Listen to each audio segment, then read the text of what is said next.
Welcome one and all.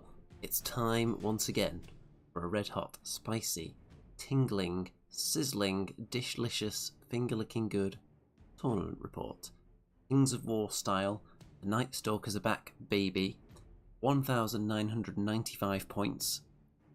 It's the Birmingham Bullrun, the second Bullrun, and if you're a veteran of viewing this channel, then you may recall that at the previous Bullrun, I took home the best overall crown. So not all tournaments have a best overall trophy, which features the battle points, purely for the games, and also painting and sportsmanship scores. So for this one, my detailed research told me that sportsmanship doesn't really count for much in this one, but it does make a small difference. But painting is a bigger chunk than that. So battle, still the number one thing that's going to be deciding your position in the table. And at this point level, of course, you can't take 3 of various types of units. So the fact that I've only got 2 Mind Screeches painted is fine, because I could only have taken 2 at 1995 anyway. In addition, there is a very strange and unusual scoring system for this event. So, normally, at tournaments, the way that they're scored is that you have a certain amount for winning a game, a certain amount for a draw, a certain amount for a loss, and then you can earn bonus points with the amount of victory points you get in the scenario often, and also the amount of kill points you get. However, this tournament is very different, which I like. I like to see a variety of different scoring because it forces you to play in a different way. You can't approach this tournament the way you would a normal one. So, the way this one works, winning, drawing and losing on its own does not get you any points. The way you get points is through accumulating victory points in each game. All the scenarios are set up so that you can score up to 7 victory points during the game. So that'll be your score, and then the amount of stuff that you kill will add potentially another 3. So you want to win the scenario, and you want to do it with as many victory points as possible because they directly translate into tournament points. So if you, for example, score 2 victory points in the scenario, for example holding a 2-point objective, and you don't hold any more, and you kill about half of your opponent's army, you'll probably get a bonus 2 points for that. So you're going to end up with 4 points for the win. If you get all 7 victory points and the 3 bonus points for killing lots of stuff, then you'll get 10. So there can be quite a disparity between 2 players, both of whom won the game, based on how many victory points you're able to accumulate. So, very interesting scoring system. The other notable thing about this event is that there is a special unique character, the Birmingham Bull. So I've taken the Birmingham Bull Frog, which we'll see in a minute, because I just had a frog available, which is a bad squiddo, a nature spirit, I think, so it's kind of got trees and leaves growing out of it and stuff, but I've painted it up all weird and clown-like to fit the Nightstalkers, and we'll look at its rules in a minute as well. So, this is Game 1 set up here against Kingdoms of Men. In fact, one thing, so before we start, this tournament was organised by, yes, we've got a few YouTube connections here, so, and lots of Steve connections as well. So Steve of Death by Dragons was the tournament organiser for this event. So there you go. If you don't follow his channel, then there's plenty of Kings of War juiciness on there. And this first game was a challenge laid down by me against Steve of Lazy Pirate Painting. Is it Lazy Pirate Painting, the channel name? I should know that, but I think it is. If it's not, I'm sure he'll comment on the video anyway, so you'll be able to see. It has a slightly different name nowadays, but I think that's it. So, the reason I challenged him was because he challenged me at the previous Birmingham Bull Run, and we got a draw. So, it seemed like unfinished business. So, I issued the challenge, it was accepted, so I'm against Kingdoms of Men in the first round, and the scenario is, I believe, ransack. So we had to put a 1-point objective in the centre of the table, and then we each had a 2-point and a 1-point objective to put down 12 inches away from the other ones. So we've ended up with That one might actually be illegally placed there, because I don't think you can put them that close to impassable terrain. Anyway, forget that. So we've got a 1 point there, 1 point there, a 2 there, a 2 there, and I think we've got a 1 point down here somewhere. We'll see in a moment anyway. So there's that gathering, which is those 3 there. We haven't got much out on this side. And there's the 1 at the base of the hill there. So my strategy here against this Kingdoms of Men list, which has some shooting in it. It has probably more potent shooting than I have in my list. So before we even go through the lists, I'm going to tell you that I'm focusing lots of effort into this area, where there's this big kind of triangle, 4 objectives. Not as concerned with this one. So let's go through my list. I'll just go through it as they appear on these images. We've got some Soul Flayers, 2 regiments of them here, and there's more coming. But their speed is about to drop to 8 in the new book. So this is the last chance I've got, probably, to use them at speed 10, so I thought, why not whip them out? We've got the Shadow Hulk. We've got 2 troops of Reapers, so moving from a regiment to 2 troops, because I prefer the troops, really. I was only running a regiment because I didn't have enough unlocks previously, and then I kind of just stuck with it. But it means that if the enemy does take out one of them, then I've still got something with some hitting power. And they're so cheap, the regiments of them, at 135, that they're barely more expensive than Shadowhounds anyway. So even if I have to use them like chaff, it's not that big of a deal. And they still hit like maybe a small truck rather than a big truck. Hello in the chat, by the way. We've got Colin, we've got Maggers, we've got Russell. Welcome. And yes, the Reapers are getting cheaper and losing some attacks in the new book. So their role is slightly changing. So they still look usable to me, but I'm going to pore over the book in detail at some point. We've got 2 Mind Screeches. We've got the Bullfrog there, the Birmingham Bullfrog. Most people did have some kind of Minotaur or something similar. Then I've got my other 2 Soul Flayers there. I haven't even enlarged the arrow. What am I doing? Let's get the thumbnail up. We've got to fix this, haven't we? We've got to have the giant arrow. So, let's see. Cursor. Change cursor thickness. That's what we want. We want to go from 3. Nope, that's not the one. It's pointer size, not cursor thickness. Mouse pointer size, that's the one we want. So let's take it from 3 up to 8. There we go.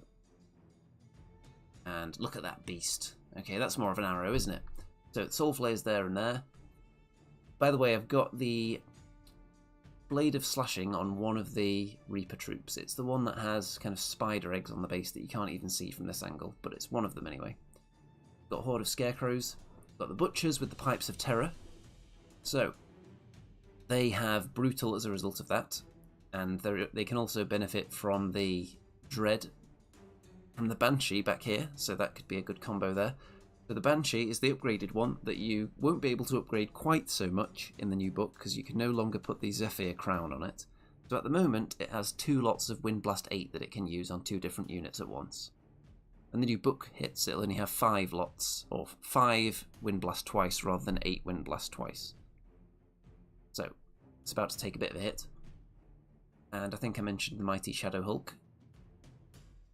So, onto my opponent's list. I think I've got a picture of the list here, actually. So, Kingdoms of Men, Foot Guard. So we've got a big horde with the Chalice of Wrath. So, don't want to be wavering them in combat. And they've exchanged their 2-handed weapons. Or they've exchanged their shields for 2-handed weapons. So they've dropped to defense 4, but they get crush 1. Then there's a crossbow block, who are quite dangerous, actually. Range 24. 20 shots, piercing 2. Knights, 2 regiments of knights. So these are the things I'd be most worried about initially. Got some speed, and they've both got an upgrade to not be too bothered by terrain. One with Boots of Striding, one with Potion of the Caterpillar, which is about to disappear, I might add. So decent number of attacks hitting on 3s with Thunderous Charge 2. So potentially tasty. Then 2 troops of mounted scouts for a little bit of shooting as well. Giant. who he has 8 guaranteed attacks, so more potentially than the Shadow Hulk, but he only hits on 4s. He's got a little bit more crushing though, not that he really needs it against my list. And he also has Slayer D6 instead of D3. So he's got a few things on the Shadow Hulk, including a higher defense. Oh no, he's got the same defense as the Shadow Hulk, but the Shadow Hulk, of course, has Stealthy and is Dash 20 instead of 18-20. So the General on Pegasus. So a bit of flying here, which is going to rival my flying with the Blade of Slashing. So just a cheap little flying hero. Then a Wizard, who is also on a Pegasus. So even less attacking, but some spellcasting. Bane Chant, Lightning Bolt. Then there's a Captain on a horse. And Master Tactician means you can redeploy a couple of units at the end of deployment. I think it's D3 units. And there's the Monarch, who is rallying to Knights. So this is, it's like a dragon with no wings. So it's got 10 attacks, speed 7. Yes, you pretty much think of a dragon stats, and this is what you see, except it doesn't fly. So it's giving rallying to the nearby Knights, so I expect them all to hang out together. And these are the rules for the Bull, so everyone has one of these. So speed 6, hits on 3s, only 3 attacks, defense 5, nerve, dash 14. So it's not bad, but inspiring. I'll come to that in a minute. Nimble, crushing strength 1, and at the start of the turn you roll to see which of these special rules it's going to have for the turn. So you roll on your own turn, so your Minotaur could have vastly different rules to your opponents throughout the game. So if you roll 1 or 2, Hubris, the Minotaur's defense drops to 3 until the next turn, so if that happens you probably don't want to put it in harm's way. Although it's not worth any kill points, the Bull. Mostly a Minotaur, but mine's a Bullfrog. If you roll 3 to 4, Pride, the Minotaur's attacks go up to 7 until the next turn. So if you roll that, you really want to be looking for a charge. You set one up the previous turn. And 5 to 6, Lust. The Minotaur gains Ensnare until the next turn, so you can use it as a bit of a roadblock. Defense 5 and Ensnare. Dash 14, it's pretty tough to crack. So, the role of the Minotaur, or the Bull, will change throughout the game. And I'm going to look down the deployment a bit now of the Kingdoms of Men. So we've got all the Knights there with some mounted scouts, and there is the Monarch rallying the Knights. So they're going to be quite tough to crack. So that's the area I'm most concerned about. Next along we've got these gunners. So the handgunners were actually in a different spot prior to the end of deployment, and then they were redeployed at the end into this area because I've got more stuff in that spot. So that's a really good ability to redeploy a unit. There's the Horde of Infantry, the Giant, which is a really nice big samurai looking guy. And then there's the Bull. There is the Winged General, I think. And there's some more mounted scouts. And I think that is the Pegasus Wizard there. So, let's have another look at a wide shot and see what I'm facing down. So, there's nothing to worry about here for me. So if I just push these guys up, then I'm only worrying about 2 minor threats coming my way. So what I would like to do is have this unit get involved in the game, this one probably not. So if this one on its own causes those 2 units to come out over here and be distracted for a while, there's only got a few shots, so they're probably not going to shoot down a stealthy unit like this in a couple of turns. It would take them a while to get through it. This unit can start looking for flanks if there's any advance going on here. It's questionable how much advancing there will be, but they do have to get to these objectives. So remember, you have to be sat on those objectives at the end of the game. You can't pick them up. So the 2-pointer being there, interesting, because none of this stuff is particularly fast, so those 2 enemy units would be interested in this objective, which means not pushing out that way too far. And over here, the 2-point objective is there. So there's a bit of a gap in the enemy line because of this big piece of terrain. So what I'm thinking is if I just move forward pretty fast, not getting foolishly charged by things, but I go forward fairly quickly. I've got the Shadow Hulk lined up with the hedge, and if I can hit the rifle horde before it does too much damage, then I'll be in a good spot to be around this 2-point objective with my line, and I can leave something like a Mind Screech back at the back of the hill there for that 1-point objective, and that one would be easy to claim with this strategy as well. So that puts me in that triangle. This one, I would like to hold it with this unit, because that way they can hold an objective and also have the dual threat of if someone starts advancing into this area to fight me, they could abandon this and go for a flank. And I've got things that could get over there to claim that later, like a Mind Screech, who can move, of course, 6 inches with nimble and then still potentially lightning bolt someone each turn, so it could make its way over there if need be. So I'm not too concerned about this one. Okay, so moving into turn 1 then. So you can see that there's been a bit of an advance. I can't remember if I chose to give away the first turn. I think I may have done, because these guys are going to have to move to shoot, which means they're going to be hitting on 7s because of the stealthy. So they're going to be rolling half dice on 6s. So I thought I'd rather let them have one turn of really suboptimal shooting before I start advancing. That was my rationale behind giving away the first turn. So it's not a huge advance, as you can see, but it is kind of a castle that I'm going to have to crack. So we've got quite a few people watching this live at the moment. Feel free to comment along if you spot any mistakes. Oh yeah, so the inspiring of the bull. It should be pointed out at this stage that I was unaware that Nightstalkers could benefit from friendly sources of inspiring. Wow. So I don't actually learn that that's possible until right at the end of this tournament when I can't use it. I only learn it's possible after the chance has gone.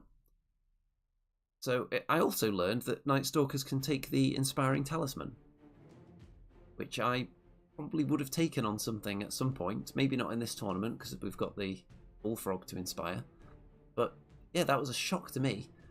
Someone told me that maybe it's because it used to work that way in 2nd edition. They couldn't benefit from their own inspiring. So yeah, because there was something in the rules that stopped them being able to take the Inspiring Talisman, I think, in 2nd edition. So it's obviously the intent that they're not supposed to inspire themselves. They have to take it from the enemy. But then in 3rd edition, that's been taken away, but I just never noticed. So apparently they can be inspired, I just didn't know. So anytime I lose a unit in this tournament, ask yourself, should I have been forcing a reroll on that nerve check? The answer will sometimes be yes, sometimes it'll be no, but had I been aware that I could be inspired, I would have moved things closer and reorganised a bit.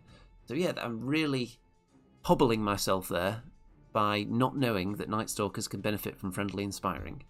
So we know that going forward. So this Bullfrog is not going to be inspiring me because I didn't know.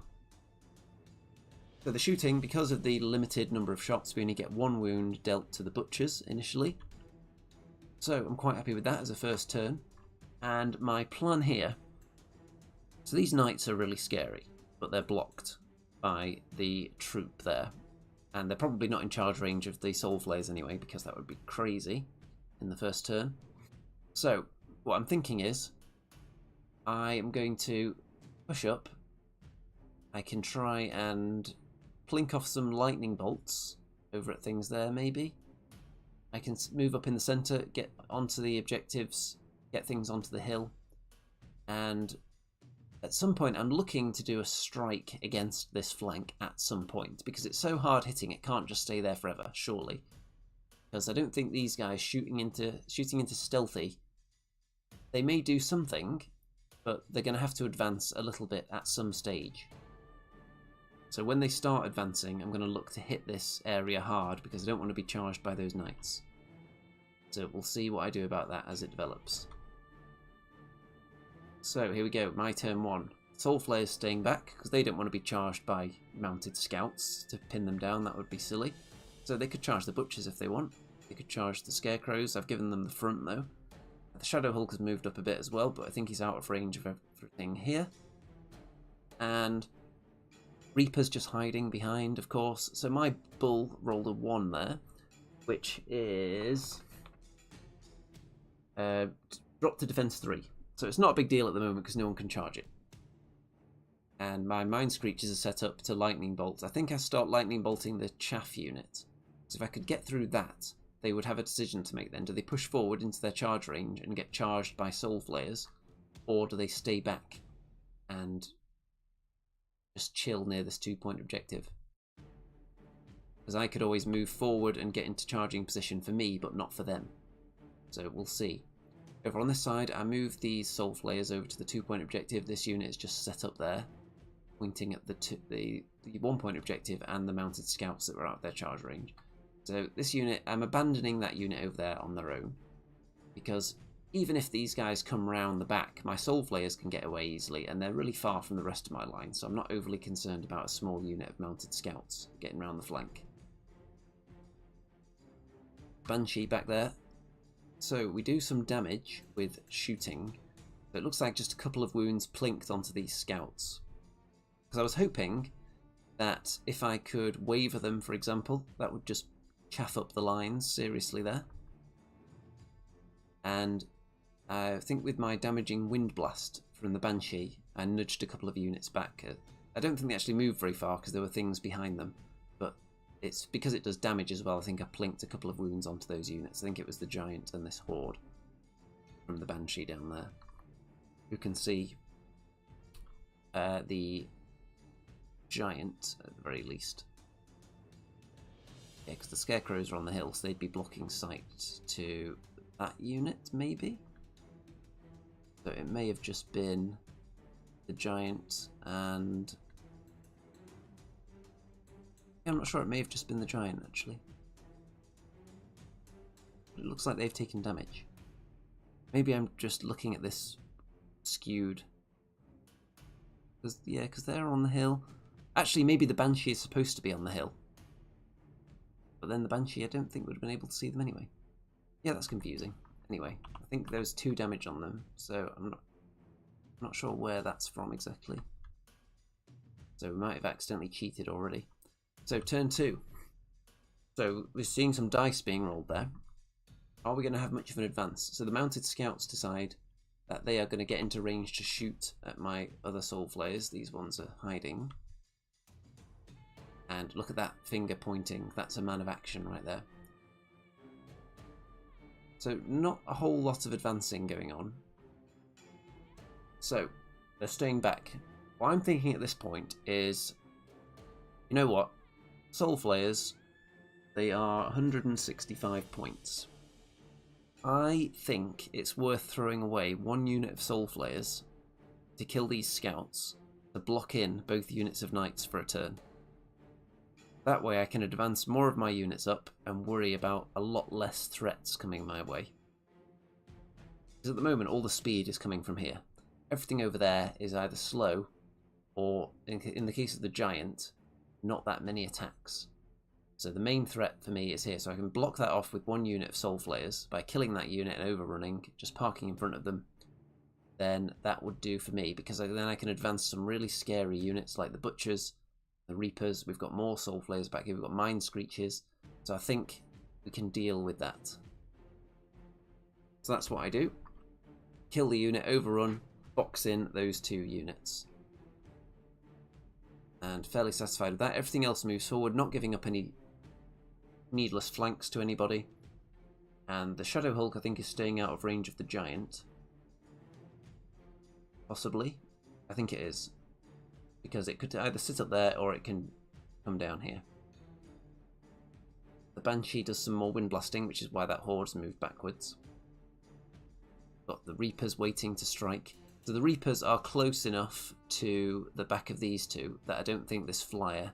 in fact, that one's not even a Flyer, is it? The Flyer is the Wizard there. So I think the Wizard could actually fit in there. But who wants to send a flying Wizard on a Pegasus into the Reapers? That sounds like a bad idea.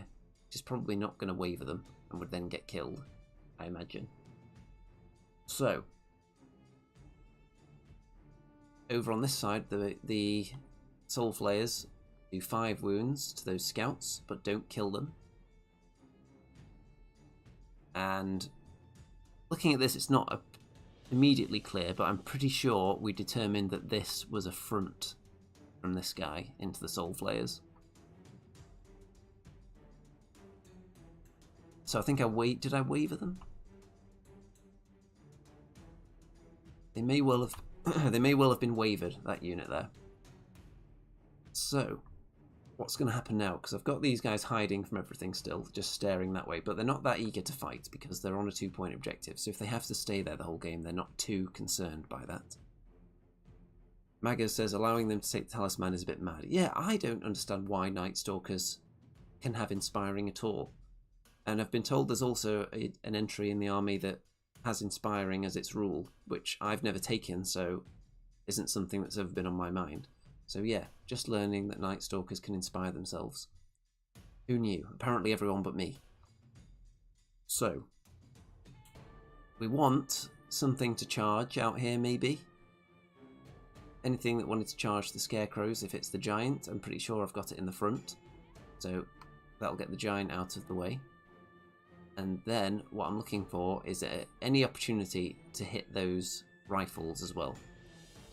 So we've got them boxed in. What's likely to happen is they'll be charged, they'll be flank charged, they'll be killed, the knights will turn round, I'll send the butchers into one unit. If I can fit the reapers into a unit, then I'll send them in. And I've also got these soul flayers to go in.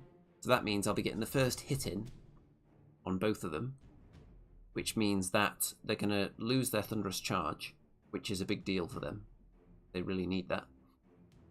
And from that point, if I do a lot of wounds to them, even if they ultimately come back and kill some of my units, I've got lightning bolt waiting for them. And here, if I just get one unit into the rifles, that's good enough for me. So I'm fairly confident with the setup I've got here. And I think that'll be a worthy sacrifice to block those off for a turn, because you don't want to take a front charge from those knights at all. Turn 3. So the mounted scouts back away so this guy can get in. We do have that double charge as predicted. Now, you could argue, is it necessary to send both those units in? Charging the knights into the front. Well, the fact that these are pinned, you could say yes, because you're more likely to guarantee a kill. On the other hand, if you don't kill them, you've got your flank exposed. So it's one of those risks, isn't it? So that's what he's gone for. The monarch is just chilling out behind. The giant does go into the scarecrows, which I think was kind of necessary to stop them charging the rifles. And the rifles are going to shoot at the butchers. If they could kill the butchers, how concerned would I be looking at the setup there? So if the butchers die, the soul flayers at the very least would be able to get a charge in on its far unit of knights, and the unit that's gone into the flank here, whichever way they turn, this reaper unit would be able to hit them. They're going to be within 12. So I'd still be feeling okay if the butchers died. If the butchers got wavered, however, that would block the reapers from being able to do anything. So I'd rather them get killed than wavered in this instance. So, look at that. They take some more wounds, they get double wand. Now it's not a true double one, because it needed a roll of 8 to kill them. However, a roll of 6 or 7 would have wavered them. So, very thankful for avoiding that. And there's a pretty decent chance of rolling a 6 or 7 on 2 dice. So, whew, got away with that one. Only 1 damage done from the mounted general onto the soul flayers on the left flank. And the giant does a few wounds to the scarecrows. But the scarecrows, they're a lot of cheap nerve, basically. 130 points for dash 21. So that's their role. Just move up there. Who wants to put attacks into us, which we will absorb, unless you put significant resources into killing a unit that's priced like a chaff unit. And the mounted general charges into the Shadow Hulk. Is it a general? Mounted something. Charges the Shadow Hulk and does 1 wound. Which is just going to pin it in place to stop me charging the giant with it. Oh dear. Wow. So, it came true. Looks like we've got 23 damage there. So we have a devastated regiment of soul flayers. And they get double wand. So that is the nightmare. When you turn your flank to the enemy, knowing that if you fail to kill them, that's what I'm going to be looking at. It's a bad time. Which wouldn't have been as big of an issue if the butchers had got wavered as well, but they didn't. So that's what happens. In my turn, the Soul Flayers go into this unit, do a few wounds, but they're devastated, so they don't get all their attacks. So not expecting to kill, but lock them down for a turn. The Butchers, who are going to die the next time anything touches them, take out the flank of the Knights. So plan successful. Not exactly the way I was expecting it to happen. I was expecting it to be more difficult than that. But got to take that double one opportunity when it presents itself. We've got the Reapers and the Scarecrows into the Giant. And I think I would have a decent chance of killing it there, because the Reapers with their 20 attacks. But they don't kill it. I get Soul Flayers from back there. They're able to see over the Butchers, so they can actually reach the horde of rifles. So I've got them in there and do some wounds. Can't see the numbers though. But it's an amount, it's going to stop them shooting, which is the goal. So I'm quite happy with this scenario at the moment, because we've got wounds onto those Knights. Butchers will probably get killed by the Monarch. The Giant has to choose, and if he's wise, will probably kill the Reapers. But at that point, I've got 2 lots of Lightning Bolt, and I've got 2 lots of Wind Blast from one source that can also do damage, perched on this hill. So damaged Knights are a good juicy target for that kind of thing. And these Reapers are still in play. I've got the Bull. My Scarecrows aren't going to get hit if it countercharges the Reapers, and I've got my Shadow Hulk as well. Down here is a bit of a stalemate, not much going on there. I think I've done some wounds, but not enough to do anything serious. And this unit is still staring into the game. So I'm really confident at this point. So next turn, these Knights are going to try and finish off the Soul Flayers. The Monarch is going to try and finish off the Butchers. Giant does go for the Reapers, which is probably the correct move. But one warning with the Giant. It's not an obscene number of attacks. I think the lowest it could get is 9, and it hits on 4s. So, on average, you would still expect to get rid of this unit, but it doesn't take a really abysmal roll to fail. Only slightly below average, and suddenly it's a challenge to take out even a troop. So with Giants, they're nice and survivable. They have Fury, of course, and they've got high nerve and good defense. The number of attacks can let them down sometimes, and they're very swingy on 4s. Shadow Hulk is a bit more reliable, with less of its attack number being down to random with the D3 rather than D6 when you're fighting something big, but less guaranteed attacks in that it's only 6 plus D6 rather than D6 plus 8. But then more reliable because it hits on 3s. So the mounted character there is going to attack the Shadow Hulk again, I think. Oh no, it's going away. I think I might have wavered it, which is why it's having to go backwards. So because it's nimble and individual, it can just pivot to face a particular way after going back an inch and then go backwards to get out of harm's way. Which I'm actually fine with, because the Shadow Hulk just wouldn't want any obstructions there anyway. I don't think it's mighty, so I think if it doesn't attack him, it's not going to block him anyway. But I'm not bothered about it being there, because it means I can attack it with something else as well. So what I'm thinking is Reapers into that hero in a minute. So the Soul Flayers go down a turn later than they should have done. The Butchers die this time. And the Reapers get wavered, which means that the Scarecrows are going to be able to flank the Giant, which is nice. I'm going to have to move the Reapers backwards to make space for that to happen. Soul Flayers actually take 8 wounds in combat from the Rifle Horde, which is an obscenely good amount, but not enough to waver them. And over here, not much going on, just another wound done there. So this unit is, they've taken 1 wound. I think they were shot at from over there by the scouts. So they're not worried about just a wound though. So what am I going to do here?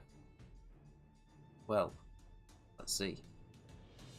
Turn 4. So, taste of my own medicine now. The Scarecrows flank the Giant, do a decent amount of wounds, because it was already heavily damaged as well, and then double wand it. Wow, wow, wow. The Soul Flayers and the Giant combine, and the Shadow Hulk, should I say. So the Shadow Hulk was able to reach the horde of rifles there. So instead of countercharging them, they could have maybe gone backwards and got out of its charge range, but that meant they wouldn't have been able to attack the soul flayers, and they could have then flown anywhere, which is a risk. So the Shadow Hulk and the soul flayers kill off the rifle horde. You can see that these guys, I think, were they a bit further forward a minute ago? But have I wind blasted them again? Let's see. I'm not sure. I think I might have wind blasted them a bit. So that's dead, which is great. The Reapers kill that hero on the horse, who was already wounded by the giant, so it was never going to survive that. They are in range of the bull, which there's only a 1 in 3 chance that it'll get 7 attacks instead of 3, so I like their chances of survival. Turn 5. So the Reapers get charged again, this time by the Monarch, and the giant countercharges the Scarecrows. The horde of infantry charges into the Shadow Hulk, and the bull charges into the Reapers there. And these mounted scouts, because my soul flayers are making really hard work of killing this thing, they've actually been able to get a flank now. It's hindered by this hedge, so that could save them. The Monarch wavers the Reapers again, so quite a low roll to do that, and it should have done more than 2 wounds anyway. The giant does not take out the Scarecrows, and the Shadow Hulk is not killed either. These Reapers only take 1 wound from the bull, and they're not bothered by that. These Soul Flayers take some more damage, but they survive as well, so it's a really bad round for the Kingdoms of Men and rolling nerve checks here, because lots of things survived when you would hope they wouldn't. So the bull is going to die from Reapers. The Pegasus Wizard parks itself over here. So what I'm going to do, these Soul Flayers can see the infantry horde on the hill, so I could fly them away, abandon the 2-point objective, and then put resources into sending other units over here a bit later. As soon as possible, really. Because this is turn 5. So when the Reapers kill the bull, they can turn around and look in this direction. So turn 5 for me. The giant's dead. Lots of lightning bolt and powerful damaging wind blast into the Monarch. Don't kill it though, but I think it's wavered now. So that is really nice because it gives me another turn to kill it, and the Reapers won't be wavered at that point, so they can finish it off. Giant's dead. The infantry horde is dead. Got them in the flank here, in the front there, and I think those Soul Flayers were able to see them as well, but it was in the front, so they got the front. So 1,000,000 attacks. The horde is dead. The bull is dead. The Reapers face this way. So we've got another turn to just get onto all the objectives now. Oh yeah, and that mounted general is killed by the Soul Flayers, who are now looking at the scouts. So they could charge me, and you'd expect them to maybe finish them off because they're already on 8 wounds. But they might just shoot me instead. So it's very, very healthy. I'm definitely going to win at this point. But as with the tournament scoring, as I was discussing earlier, you get a tournament point for each victory point you get in the game. So you want to get as many as possible. Even 1 extra victory point is huge in this kind of scoring. So ideally, I would want to get this one as well, but I might not be able to. Turn 6, the scouts kill the Soul Flayers, so I won't have that objective if the game ends on turn 6. And that's it for the Kingdoms of Men's turn. Turn 6 for me. So what am I going to do? Reapers are going to move forward. I'm going to move other units forward, so if there's a turn 7 I can strike onto this one, and then I'm just going to put other units onto the objectives. So, got the Reapers in range of this one in case the game ends, they would claim it. I've got the Scarecrows holding this one. I've got the Mind Screech holding this one. Everyone else is just heading that way in case there's a turn 7, because I could potentially kill some more units. There is a turn 7. So, what is my opponent able to accomplish in this turn? Wavers the Reapers, which could be really annoying if the Soul Flayers didn't fly. So I'm still going to be able to hit those wounded scouts with Soul Flayers and hopefully kill them. The objective's right under them. So even if I just land next to them, I'm contesting it, And I think those two are only 1 point each. And I think the Soul Flayers are 2 unit strength. So I think even just landing there and attacking them, and then I can try and Wind Blast the Pegasus Wizard out of the range of the objective as well. So I don't even have to kill that unit to do it. So, well, that went well. Soul Flayers killed the Scouts, and the Banshee, with its Wind Blast, actually killed the Pegasus Wizard anyway. So it's a tabling in the first round, maximum points, which is very difficult to do under these scoring conditions. You have to score every single victory point on the table, which I did, and you have to kill a lot of points as well. So, maximum of 10 points achieved going into round 2 on the top table. I took pictures of the armies at this point, so there's mine. You can see the Birmingham Bullfrog in all its glory there. Painted kind of clown-like. So, because it's kind of more of a nature-y looking unit, I thought, how can I Nightstalker it up without converting it? Because I don't really have time, because it was only a few days before the event. And I thought, I could just paint it in a really kind of freaky clown colour scheme. That would be fun. So, there you go. It's got big red lips, yellow eyes. So, more armies to show you now. So, there's some very nice dwarves. If I remember which ones got into my top 5 voting for best army, then I will tell you now. I think this one got into my top 5. This is Order of the Green Lady here. We've got the Kingdoms of Men army I just faced. We've got Ratkin, which I faced at the previous tournament, actually. Very similar army. Well, it is this army, but a few of the units are different. We've got Salamanders, very colourful. And this was perched under the table, which I believe is the spare player army, which is why it wasn't out on display, but I took a picture of it anyway. This is... I don't know. It's got to be Basileans, hasn't it? Yeah, must be. Then we've got what appears to be Forces of Nature there. Lots of nice trees. I think this one got into my top 5 as well. Very nicely painted and decorated. We've got what appears to be more Basileans. We've got some ogres. Very nice. We've got... I'm assuming these are goblins. I can spoil now that I don't end up playing against this army, so I'm not 100% sure what everything is. But very nice. We've got... Now, what was this representing? Is it Undead?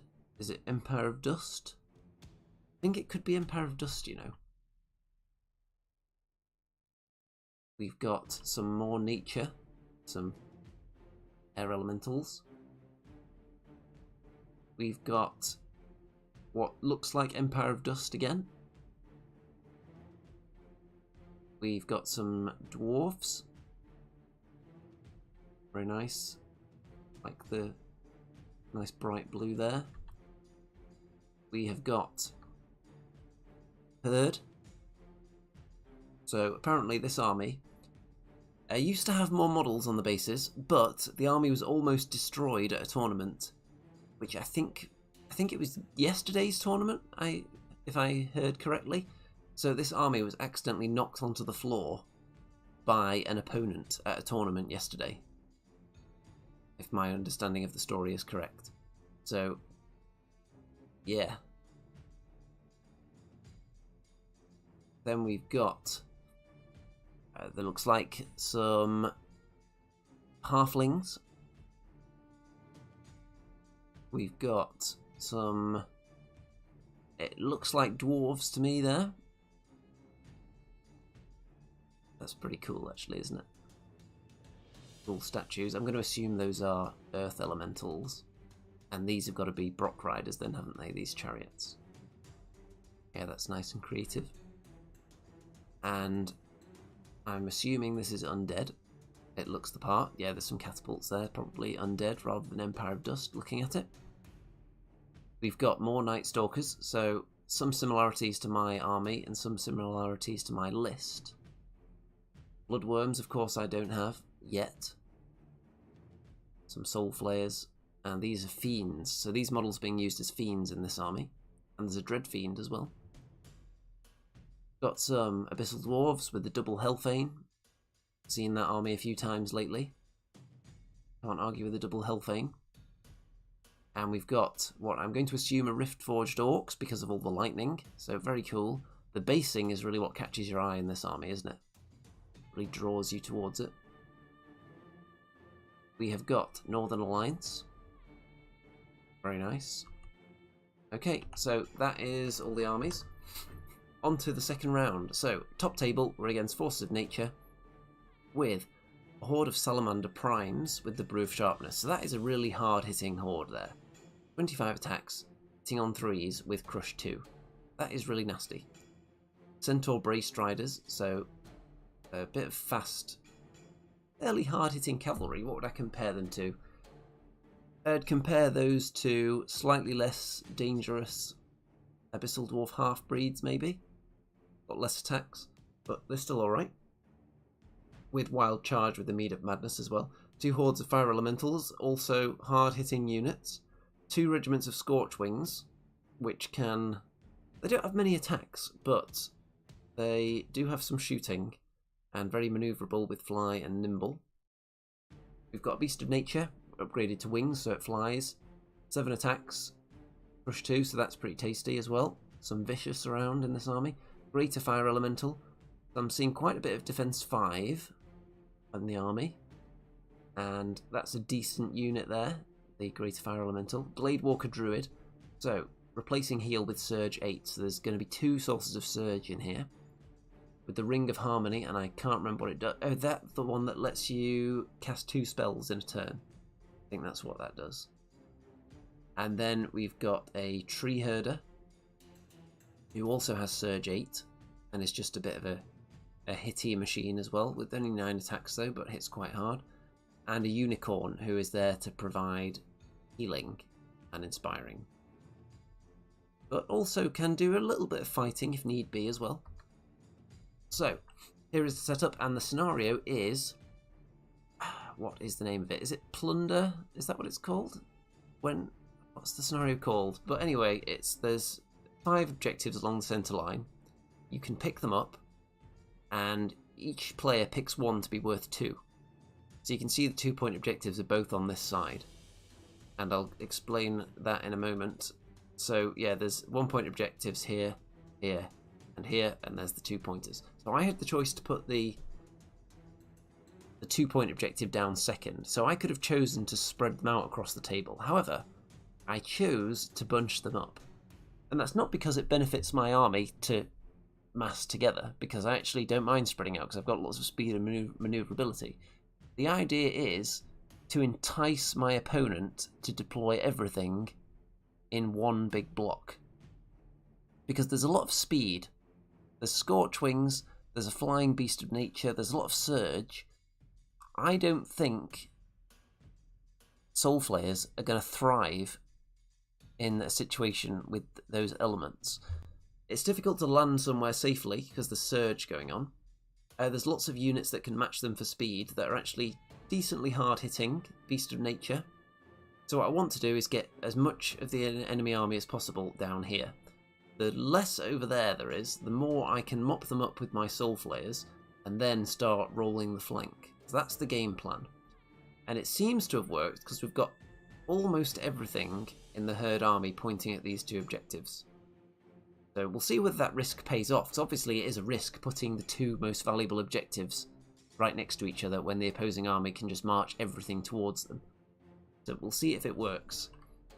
There's Scorchwings out on there, which are the only threat to my 2 Soul Flare regiments out there, and I've even got a third one that could potentially get to that side if needed, if the Beast of Nature starts looking that way.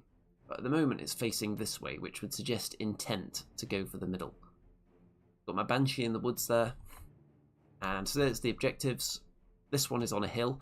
Oh yeah, one point to note here. Lots of the units in these armies are height 4 or more. So we're looking at Soul Flayers, Mind Screechers, Shadow Hulk, Tree Herder, Beast of Nature, the Greater Elemental, maybe the Scorchwings.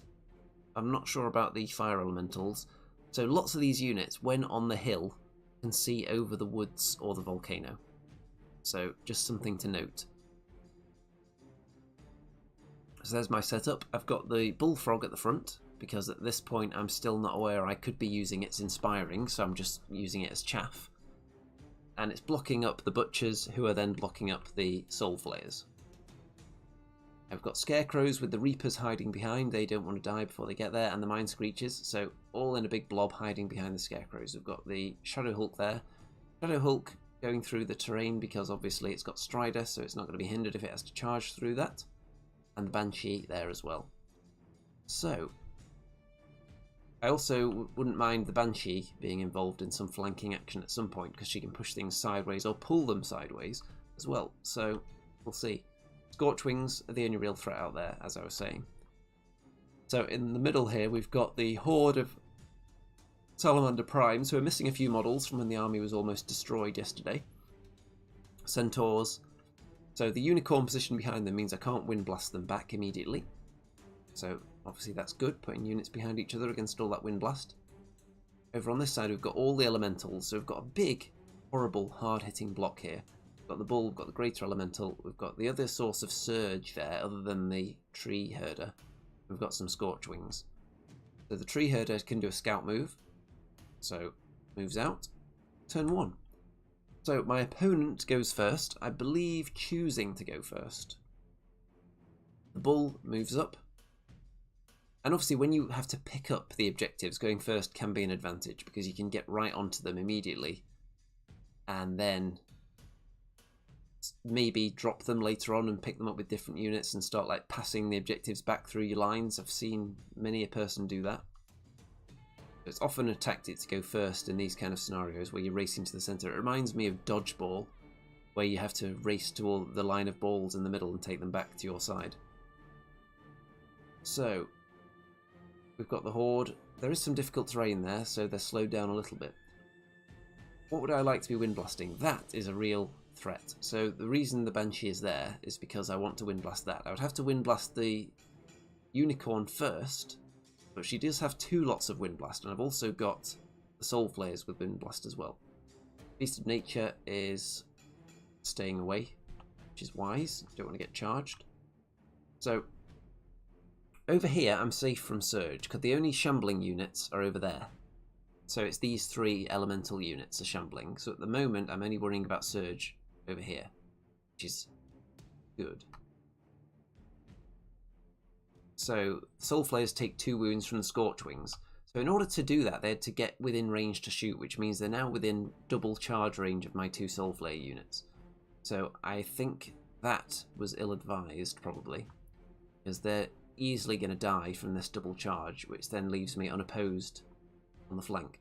So the reason for 2 units of soul flayers here, other than just to have supremacy over the scorchwings, is what I want to do is have 1 unit that moves back and gets involved in flanking action, and then I'm quite happy to be 1 unit of soul flayers down, who are then going to just go very slowly, pick up objective, walk, pick up objective, walk, pick up objective.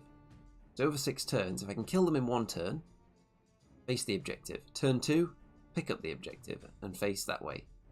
Turn 3, move to here. Turn 4, pick up the objective. Turn 5, move to here. Turn 6, pick up the objective. That is the plan. We'll see whether that is doable, but it certainly should be. On to turn 1 for me. So the scarecrows, as always, flying off out there.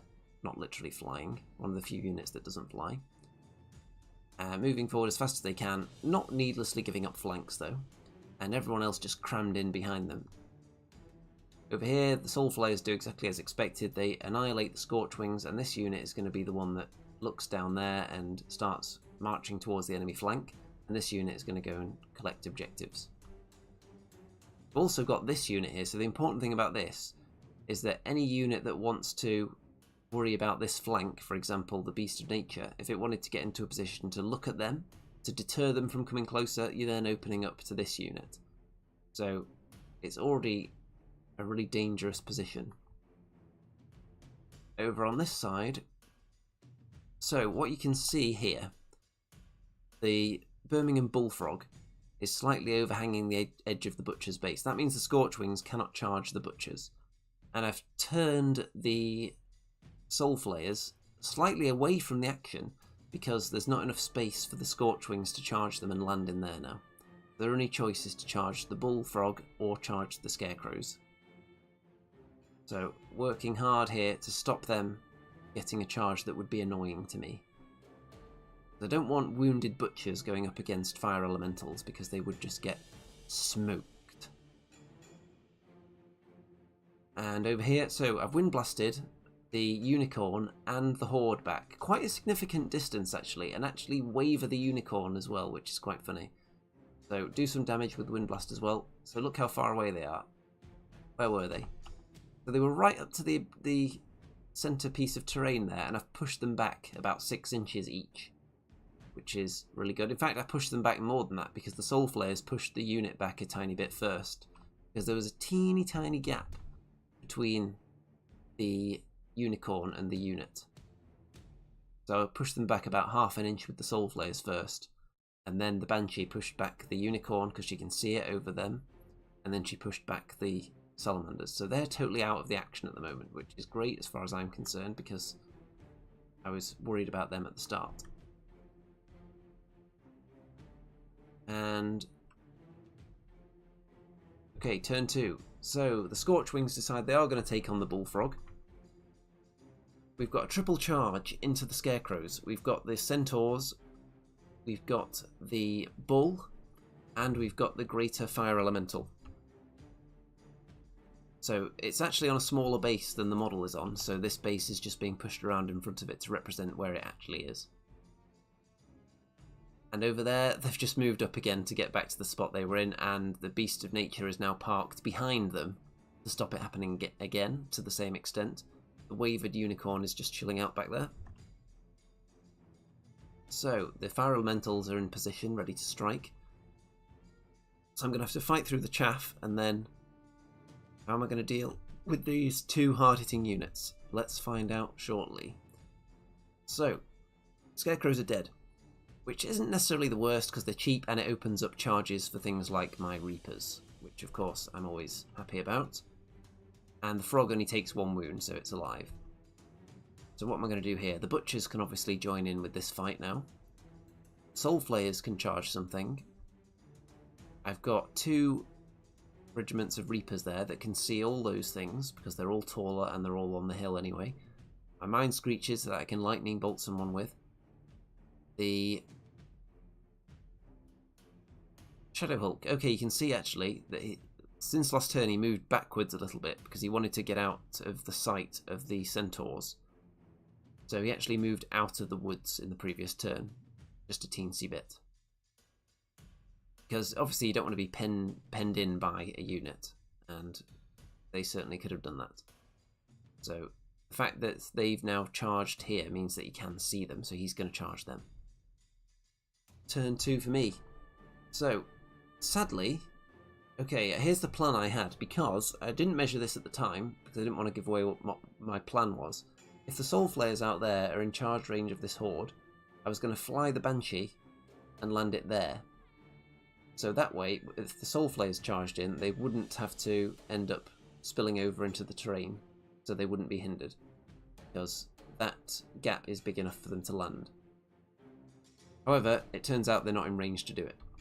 So it would have been nice, but they can't. So they're just moving forward, and this unit is just moving, trying to mop up objectives. And over here, do more wind blasting. Blast the Beast of Nature, blast the Horde. Not quite as far away as last time, but doing more wounds and keeping them at arm's length. Kill the Chaff unit. So the Butchers will get charged by Elementals, but you will notice that there is not going to be a double charge going on here from Elementals because, okay, look, there's that 9 wounds onto the Greater Elemental from the Reapers, and the Centaurs have taken 8 wounds from the Shadow Hulk, and the Bull is dead, killed by this unit of Reapers. So 1 dead, 2 heavily wounded.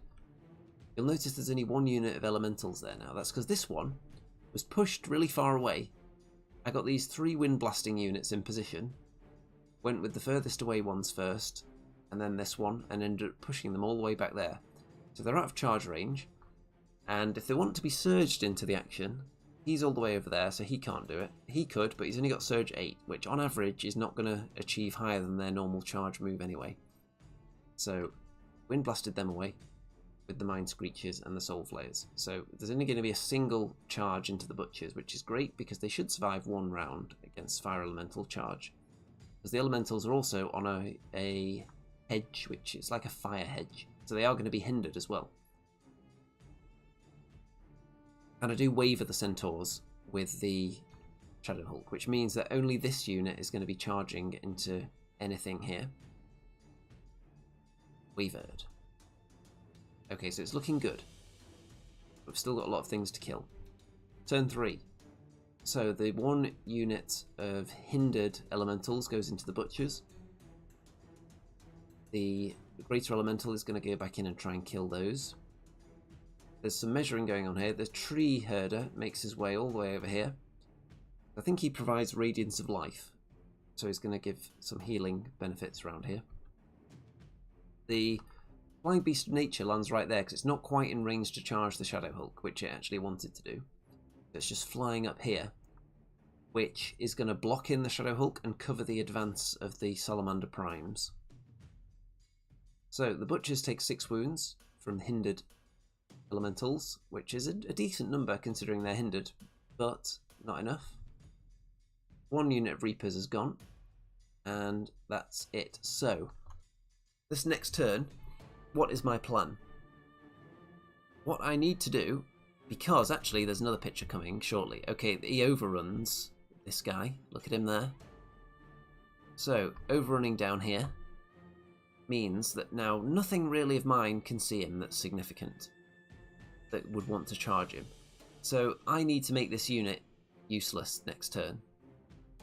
How am I going to do that? I'm going to have to get everyone out of its arc of sight, which is just him.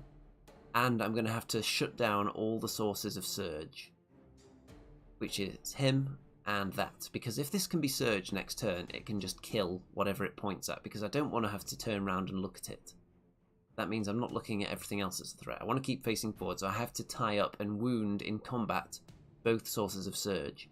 So I'm going to use the Bullfrog, the Birmingham Bullfrog, to attack this guy with his surge, and then I'm going to use these Soul Flayers to fly over the top of everything and attack the Tree Herder, which could spell their doom because it may well kill them on the countercharge, but I need to lock down that surge for a turn and stop this being useful in the next turn. That's the number 1 priority.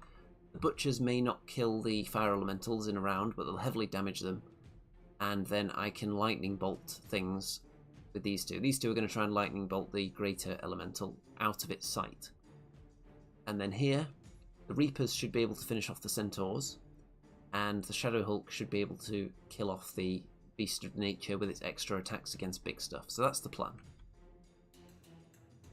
Turn 3 for me. So, okay, also another crucial thing. These Salamander Primes weren't able to go far enough away so that I can charge them in the flank with my Soul Flayers now. What could have kept them safe?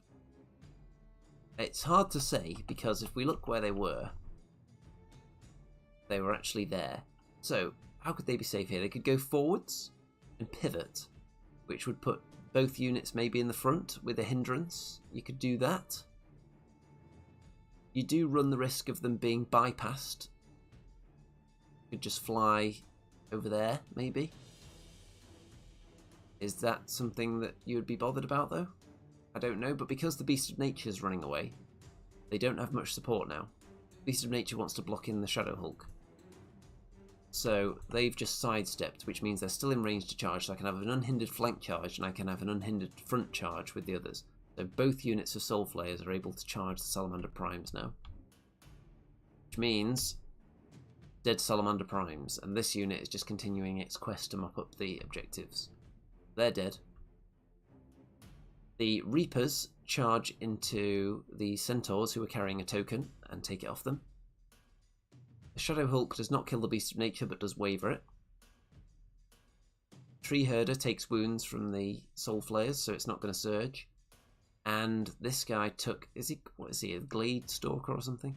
He takes 1 wound from the Bull, which is just enough to stop him surging as well. So the Greater Elemental is now useless for the next turn, which is great. So I've got everyone out of its sight, and then I just lightning bolted the hell out of it. So it's up to about 7 wounds, I think, looks like there. The Butchers do 8 wounds to the Elementals, which is a good number, because it means they're primed to be killed later on with Lightning Bolt, unless they get healed a lot. So, turn 4 for Nature. The Unicorn decides to charge into the Reapers who are carrying the token. Which is... It's interesting because their nerve is so low that if it even scores a couple of wounds, you could actually end up taking them out. So it's not the silliest of ideas, because they do have very low nerve. And it's the only thing that could attack them. So the Tree Herder is going to go back into them. Oh yeah, because... So the reason they're holding that 2-point objective now... Let me just go back. So it looks like it's there, but that's because the unit's tilting off the hill. When we actually drop them down to where they're supposed to be, I realise they are actually on top of the objective. So they've got that. And the Tree Herder's going to go into them. And these Elementals... Let's see. They were just kind of stuck with nothing to do, because they can't see the Butchers, because all these units are the same height, I think. So they just turn round to face what's coming next, and face the Bull. So, the Butchers are dead, as expected. They survived 2 rounds of combat though, which is enough. And the Tree Herder, double 1s, but it's not a true double 1, I just wanted to take a picture of it, just because it's a double 1 still. And he only did 5 wounds though, so I was expecting them to survive that regardless. And the Reapers take 2 wounds, but thankfully don't become wavered, because they're going to be important now. So, what are my options here? These Soul Flayers both have rear charges. This one can charge the rear of the Beast of Nature, that one can charge the rear of the Tree Herder. So those 2 are gone, basically. They're not going to live. The Reapers can charge the Greater Elemental and kill that. This unit of Fire Elementals is heavily damaged, so I can throw 2 lots of 6 Lightning Bolt at them, and they should die from that with the amount of damage they're already on. And I can throw the Bullfrog into these Elementals so you can just see them. So that's going to box them in for a turn. So that should be basically game wrapped up at that point if things go to plan. So turn 4, this... Soul Flayers just pick up another objective, making their way, crawling across the table, picking things up. And they're going to have time to get there, because the next turn they can just go all the way up to the edge of the terrain, and then the next turn just plop and pick it up in turn 6. So, with those rear charges and the front charges, managed to murder both the Beast and the... that was the Tree Herder, so they're both dead with rear charges. Shadow Hulk picks up a 2-point objective that the Reapers dropped, actually.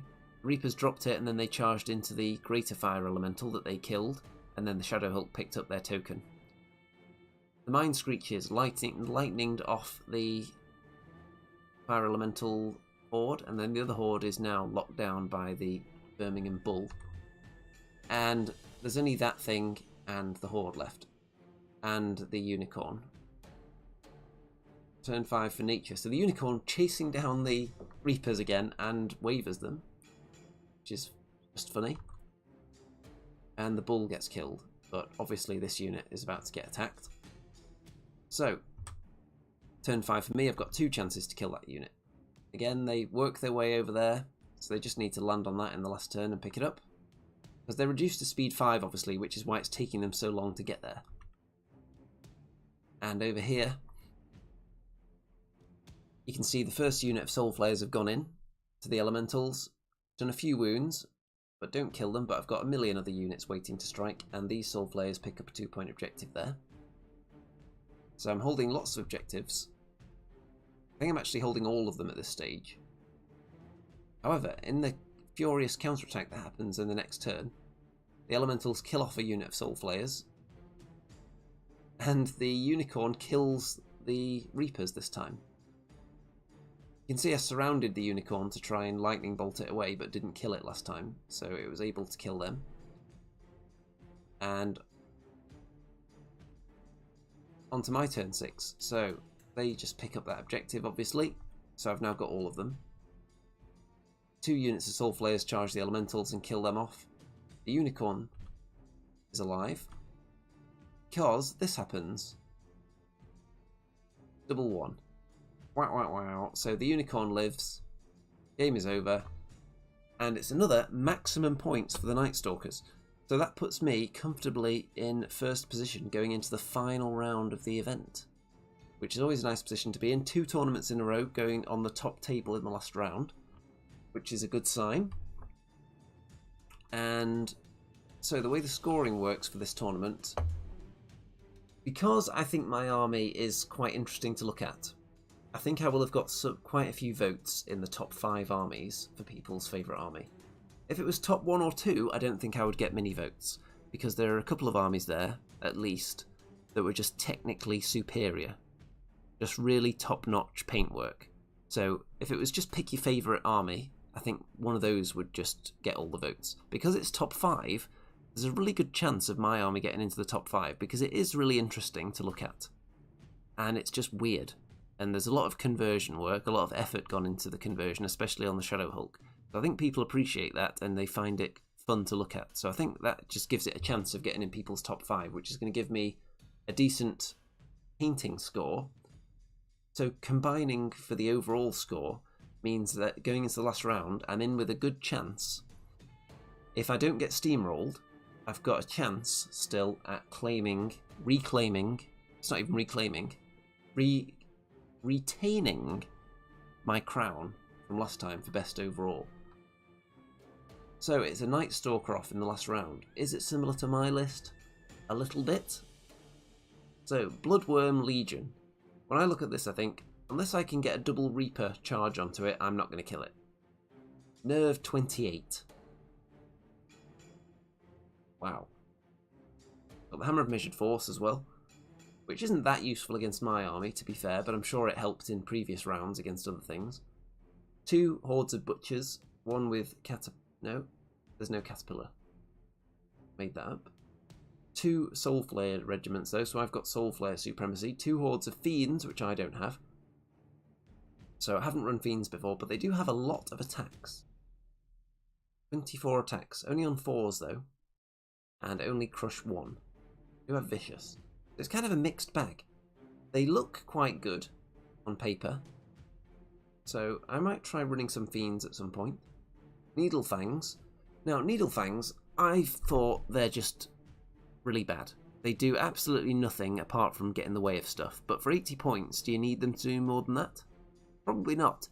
And with the changes to the Mind Screech in the new book, the Mind Screech is actually dropping to height 4, which means that Needlefangs are the only entry in the list that you can hide behind and not give cover to the enemy with your lightning bolt. So I think Needlefangs are about to get a resurgence as a Mind Screech cover. There's 1 unit of Needlefangs. You can comfortably give cover to 2 or 3 Mind Screeches behind them. So I think that's going to be their new niche, Needlefangs. It's their one job. And then they'll shield the Mind Screeches, and then when the time comes, they just fly away 14 inches and just land in the way of something and chaff it up for a turn for 80 points. And I think that's a good investment for that price, because no other unit can do that job now. Then we've got 2 Mind Screeches, so same as me, and a Dreadfiend. Dreadfiends, I just don't think they're optimal. I look at their stats and think, you know what, I'd rather have Soul Flayers for another 30 points. And that's all I can see when I look at them now. Even when the Soul Flayers drop to speed 8 in the next book. Yeah, because the Dreadfiend, the one thing it does bring you though, brings you some dread. So if you're not taking a Banshee, maybe it's worth putting it in for that reason. But yeah, other than that, I don't see why you would want to take it out other than, or instead of Soul Flayers, should I say. It's just got a lot less attacks. You do have Nimble, so it does have a role, but I don't rate it that highly. I've run them quite a bit, and they've done alright at times, but they're not soul flayers. So here is the setup, and the scenario is a new one. It's hold the line. So the way this works, if you've watched my last battle report, or it's not my last battle report actually, last battle report I was in, which was on Death by Dragons channel, then you'll have seen this scenario in use. So it's a cross between control and dominate, I would say. So there is a strip across the table there. So being within 6 inches of the centre line is the only place you can score. If you're in this section here, then your unit strength being greater than your enemies in that area is worth 2 points. Same for the one on this end, that's also worth 2 points. The centre area, if you have more unit strength in there, that's worth 3 points. So you can control 2 sides to win, or you can control a side and the centre to win. Or if you just deprive your enemy of having anything in some of the others, you could win with less. But my thinking is, I just want to hold these 2. But I'm against unit strength 5 bloodworms that I'm never going to kill in a million years, unless I can really get a favourable double charge in on them with the Reapers. So I'm not too confident of killing them, so I'm mostly going to ignore them and try and kill everything else.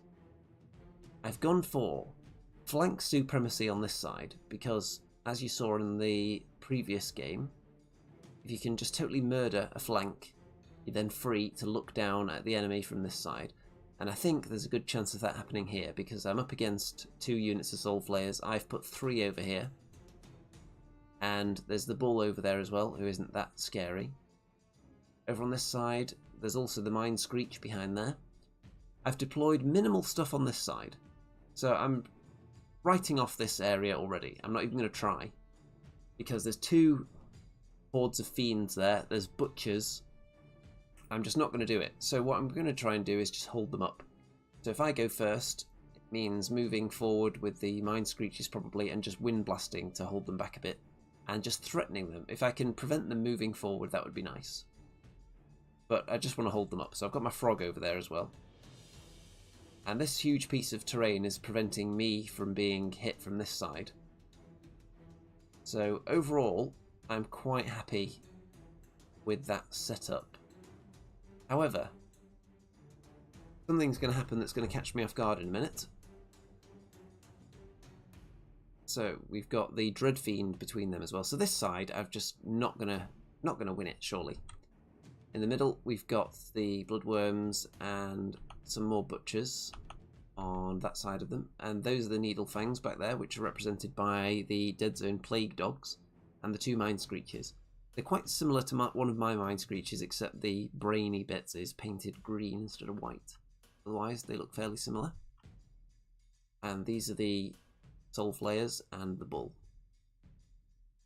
So, with it being Nightstalkers versus Nightstalkers, and me being under the false impression that I could not inspire my own units with the Bull, because I just didn't think Nightstalkers could inspire themselves at all. I thought that was written into the rules that they could only be inspired by the enemy.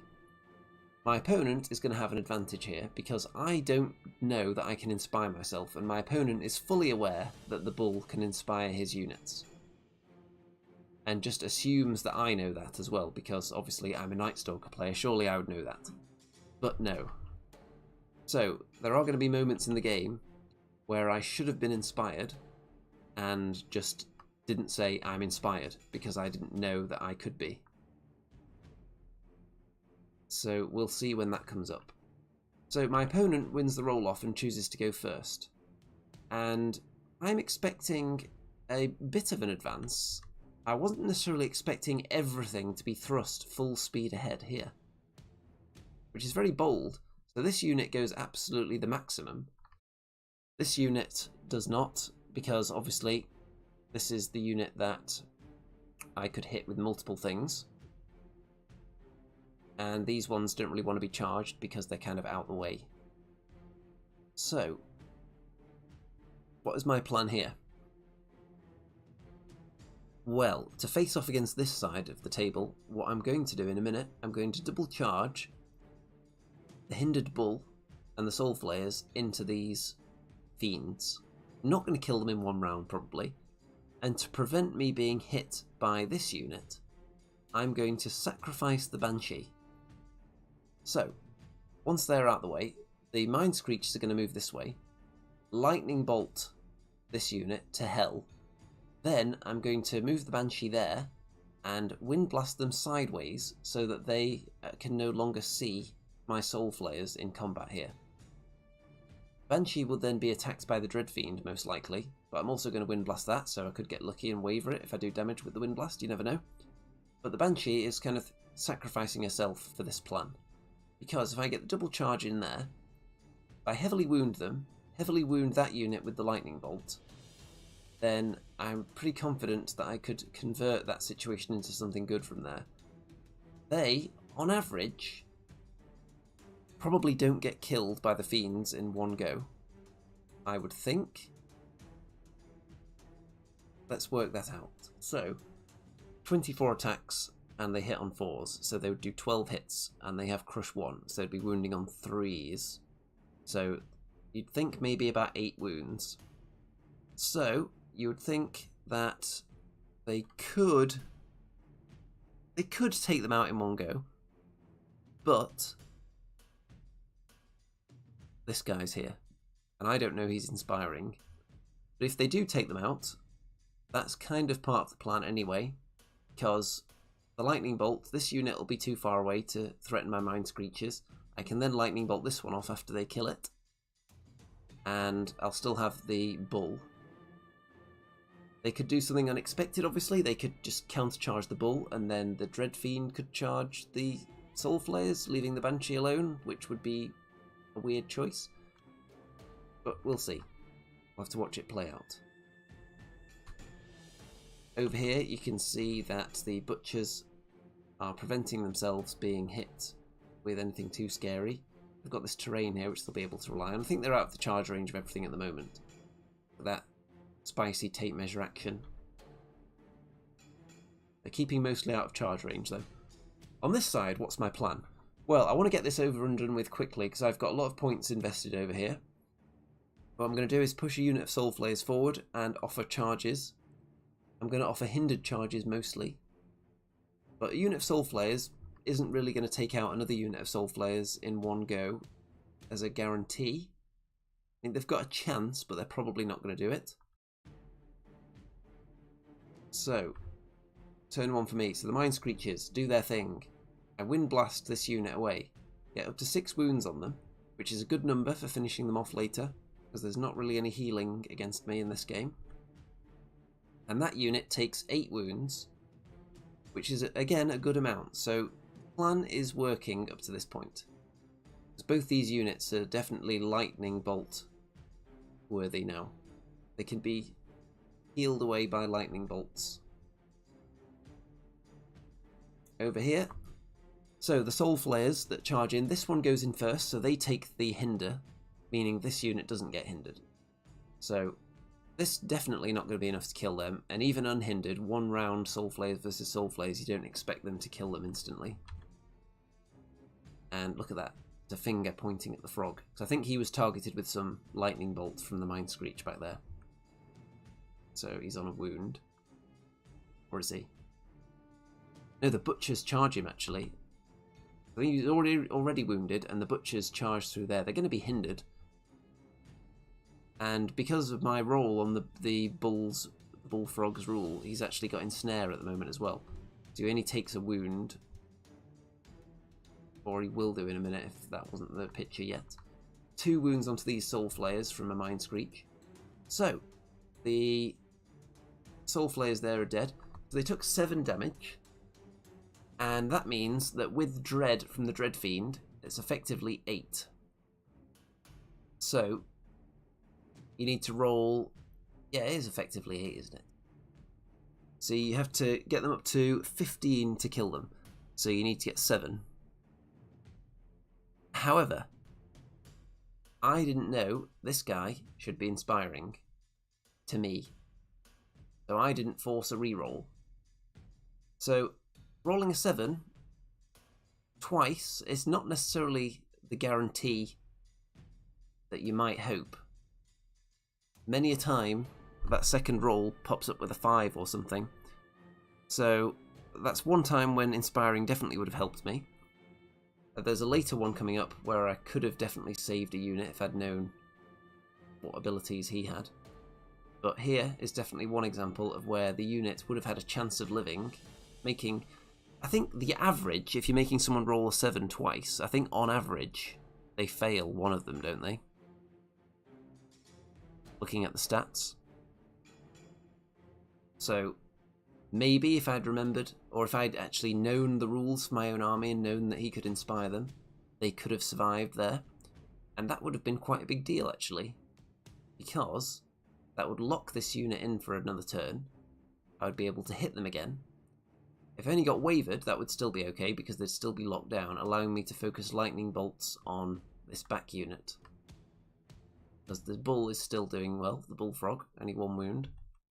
So, yeah, that's annoying, not knowing that he's supposed to inspire me. Over here, then we've got 5 wounds from a hindered charge, Soul Flare on Soul Flare action. And the other Soul Flares get killed. Wow. So, it's okay though, I can accept 1 unit dying, I just want to get this combat started so I can kill them faster. Then they go backwards to stop themselves being charged next turn, but it's going to stop them charging me as well, probably. So, turn 2 for me. What am I going to do now? So, the Mind Screeches are going to try and finish off this unit. It's already on 8 wounds. So, the Fiend Horde on 8 wounds, you would think, got a good chance with 12 Lightning Bolt, should be getting 6 hits. And you'd hope to wound with maybe 4. So we've got a really good chance of wavering or killing that unit. And the bull is going to hold up the butchers for another turn. So that's where he goes in. They get into position, so they're hiding from the Dread Fiend, and they're also out of range of that unit of fiends there as well. So if we could waver this unit, then they're going to be safe for a turn. However, that relies on me being able to roll dice. So you can see they've only done 2 wounds with their Lightning Bolt 12, which is really bad. And then I can't waver them because my nerve roll is not high enough. So, the Soul Flare is being killed, and the failure to roll dice successfully here means that one of the Mind Screeches is going to now be charged. Which means that this flank is suddenly looking very bad, because I really need both of them alive to finish off this unit. So that unit on 6 wounds is going to be fairly safe. So this flank is not looking good. Over here I've just pushed up the Scarecrows, trying to get someone to charge me so I can start fighting sooner. Not allowing charges on anything else. So the Soul Flares and the Butchers kill that first unit. And I've positioned them in such a way so that if this unit of Soul Flares charges my unit, they'll be caught on the wall, so they'll be hindered. And I've also put a unit there, so they can't be seen by this unit because they're all the same height, and if they do somehow kill this unit, I've got another one as backup to go in. So, quite happy with how this is going on this side. I think with a slightly more careful setup, I could have maybe got both of those units hindered as they came in for the charges. I think it was possible. And they probably would have maybe gone for a double charge on one unit then, but it would have been harder for them to escape. So I think the way it actually panned out is the biggest time drag, which is good for my opponent because I've got the supremacy of units on this flank. So I'm confident though in these two, so I've turned the Butchers away so they can maybe get involved in the game a bit. What I'm thinking is though, because that bull is facing this way, so it's not a threat, so I'm not worried about that. What I'm thinking I could have done though is turned that way. Everything's so far away there. I could have turned forwards and started chasing down the bull and the Mind Screech, and then if they run away, I could just then go in that way. But, oh well. So, the Fiends, who are living a charmed life, go after the Mind Screech, bound to kill it. Dread Fiend gets in position for next turn, and the other Fiends are going to come forward as well in a moment. So my Bullfrog in this round had a 2 rolled on it, which means that it has lower defense, so it's bound to die now. So there's some shooting damage from the Mind Screech onto these Soul Flayers. And the other Soul Flayers there get killed by these Soul Flayers. So Soul Flayer on Soul Flayer action. Only on a 7 damage. So yeah, you would have expected maybe a waver in that position. But no, they died. And the enemy bull is not in range to inspire me. The butchers kill the bullfrog, who had his defense lowered. And yes, this is looking really bad on this flank now. Could have been so different though. Even if I'd just killed this one unit, it would have meant both Mind Screeches being alive to then threaten that unit next turn, which makes a big difference. So Mind Screech is dead. The other one's now in danger, but he's going to try and shoot this one off before he dies, this unit that should be dead. And the centre, look, they're backing away because they know support is on the way, so they don't need to fight yet. Just back away and wait for this wall of death, because my potential imminent victory on this side is being delayed and delayed and delayed, and I'm losing more units than I would like over there.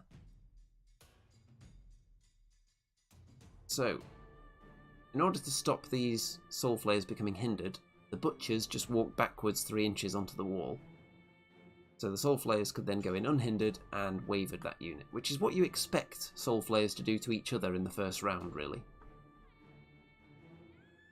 And over here, the Mind Screech destroys the Fiends, but they should have been dead by now, and now he's likely to get killed anyway. And everything else just pushes up a bit. And we're going to fight at some point, but I'm not going to be able to do it very well on my terms, which is sad. Everyone's just moved up so the bull can't see them, because the bull isn't tall enough to see over the woods to see any of these units. Turn 4 for my opponent, so the bull gets in position outside of the charge arc of the butchers. The Needlefangs decides to jump into action now and hold up the Scarecrows for another turn. So very patient here when required. So I'd say that's good play there, because you know support's coming. Don't get yourself killed before it arrives, because my successful flank is taking a lot longer than my opponent's successful flank. So at that point, you can choose to delay. However, change of plan. In they go. It decides not to be patient and instead straight into the Scarecrows. If you can kill them, that's a big chunk of unit strength gone. And then there's support looking this way anyway. And I'm not going to kill them in a turn. The Mind Screech gets double wand. Yay! It's not really a true double wand because he's only on 7 wounds, but it means he's alive and he can fly away, and resources will have to be put into killing him in the next turn. So the Scarecrows are dead on 16 damage. So I'm going to kill the Butchers next turn. I'm going to try and put the Shadow Hulk and the Reapers into them. So I'm not going to kill that, so I'm going to ignore that unit. And at this point I've accepted I'm probably not going to win the game, because things just went badly over here. Because I made some sacrificial moves that relied on the units that I was sacrificing for being successful in order for it to be worth it. So the Banshee, with the way things went, didn't need to die, because she threw herself away for a unit that died anyway, against a unit that I failed to kill, that I should have killed. So if I was doing the whole thing again, I might just do the same, or I might just completely abandon this flank and just use this skull to give me cover, and just use speed to just stop anything coming round this side. That was certainly an option. But as it was, I don't think it was a particularly bad plan on that side. Let's see, somebody whose name I can't see says, shouldn't the pointer arrow be orange? Is it not visibly orange to you? Certainly looks orange to me. Okay, so they're dead, and So this flank is just taking way too long for my liking, and there's still some annoying stuff there. Okay, so that's where they are positioned after combat. I think the butchers go sideways. Okay, so what the butchers were trying to do, they're trying to make the Shadow Hulk go through the woods, not realising that it has Strider. So that bit doesn't really matter. So the Mind Screech just gets out of harm's way, so it's going to have to be a ranged attack that targets it. Sam says more of a golden rod colour.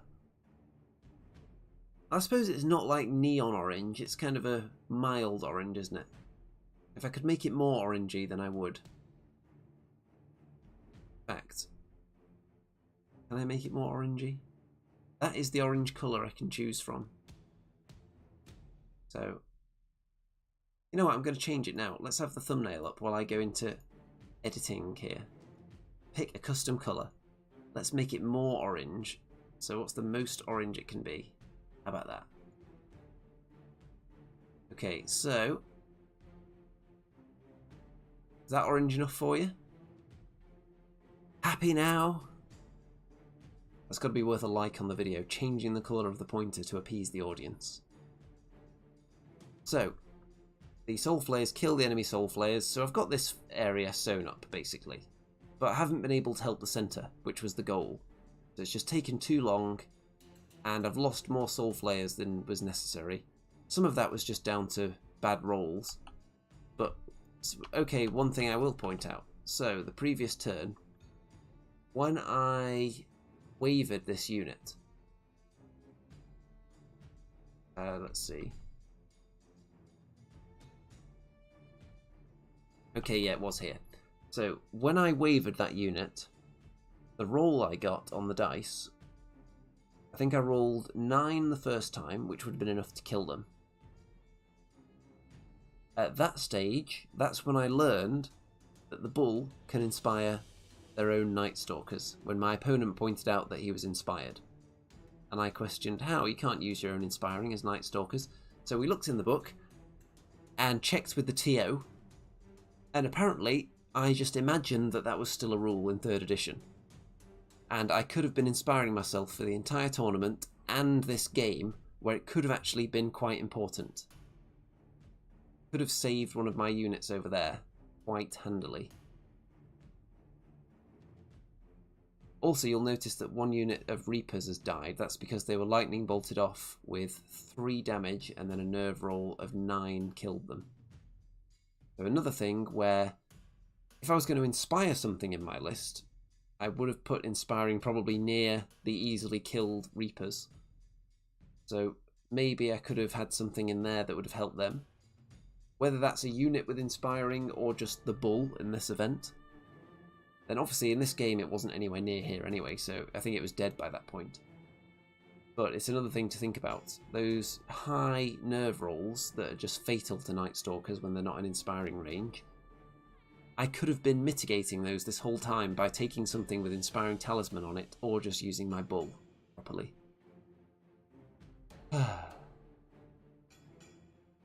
Okay. So at that point I then had to re-roll, which is why I only wavered them. So, next turn. Oh, this here, I killed the butchers. So the Shadow Hulk is just facing that way. And the Reapers are going to eat the attacks from the Bloodworms. So my goal here was just to start killing units. I'm going to lose these two probably.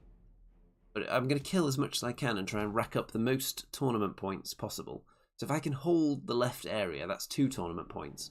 If I can kill enough stuff, I might be able to get another couple of points. And because I had 2 maximum points in round 1 and 2, that might still be enough to actually win the tournament, even if I lose. So, that's my goal at this point. And even if it's not, it should keep me on the podium and in with a chance for the crown, for best overall. Which is the goal, really, to retain the crown from last time. So, it's looking okay on that front. But in terms of this game, I'm definitely not going to win. Because the Bloodworms are in here, I've not scratched them, and then all these units are still alive. So I'm definitely not going to win the scenario. Turn 5 for the enemy Nightstalkers. Bloodworms, get into the action. The bull who goes in hindered, but he does actually get extra attacks with the bull roll, and the needle fangs both go into the Shadow Hulk. And there's a bit of a wide shot. So the Mind Screech does some wounds, but it's gonna get charged by the Soul Flayers next turn, so that's fine. Over here, everyone gets out of the way, the Fiends and the Butchers, so that the Mind Screech can be shot, and it takes more wounds and then dies. The Shadow Hulk barely takes any wounds, comically. The Reapers do get killed. So the Shadow Hulk is just clinging on, because it's not taking many wounds, but it's got a lot of horrible things looking at it now. So, in my turn, the Shadow Hulk tries to kill the Needle Fangs. What I would like to do is kill them, look at the Bloodworms, because the Bull has very few attacks and it's going to be hindered.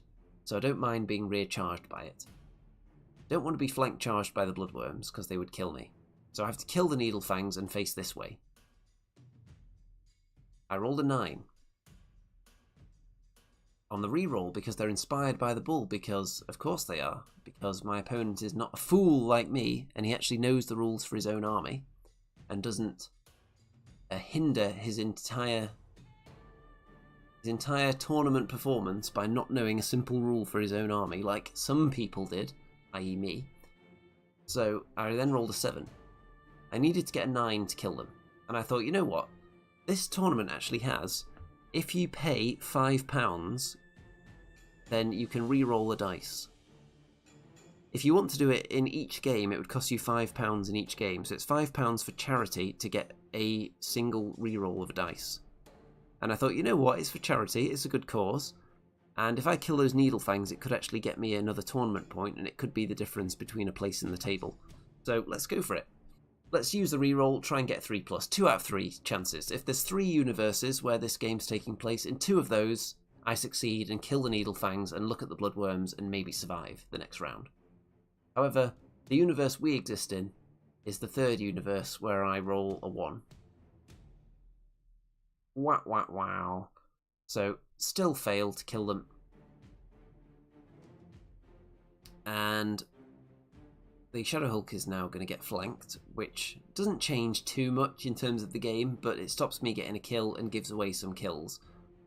So, ultimately, if my opponent ends up with more points for killing and jumps up a point, and I end up with less because of not killing that unit, then that could be quite important in the final standings. I also charged the Mind Screech there and did some damage, but don't kill it. Turn 6 for my opponent, the flank charge goes in, the Mind Screech flies away a bit. So what the Mind Screech would like to do is draw me out of this zone, so that if I double one it, I'm then stuck outside that zone and facing that way. So then if my opponent, if there's a turn 7, can then get units in here, they will have a hard time getting back in then. Unless they ignore the Mind Screech and get lightning bolted by it or something. So, in fact, they wouldn't be able to get lightning bolted. They could get countercharged. I don't know if they could move. I suppose it could. Yeah, I'm just thinking if there is any logic to that plan at all, because they could go backwards, couldn't they? Yeah, I'm not sure then. So maybe it's not actually going to affect anything, but why not? So the Shadow Hulk is dead, takes a lot of wounds, as expected. So my plan now is to kill something, the Mind Screech, and hold on to this area to get some tournament points to stay near the top. So turn 6 for me, Mind Screech is dead. Move the Butchers back so less things can charge them if there's a turn 7. And that's it. So, if there was a turn 7, I could have possibly lost this area. Possibly. Because there's this piece of terrain here that would be stopping the Bloodworms getting in. The Needle Fangs and the Bull could get in. The Dread Fiend could get in. Which is a total of 3. I've got 5 in there at the moment. So they would need the Fiend Horde to get in there as well and not die in my turn 7. Which is by no means a guarantee because I'd be able to double charge them and they're already heavily wounded. So it's a very good chance I'm going to end with this area, even if there's a turn 7. But it's guaranteed if it ends now. And it does end. Which means... Dun, dun, dun, dun, dun, dun.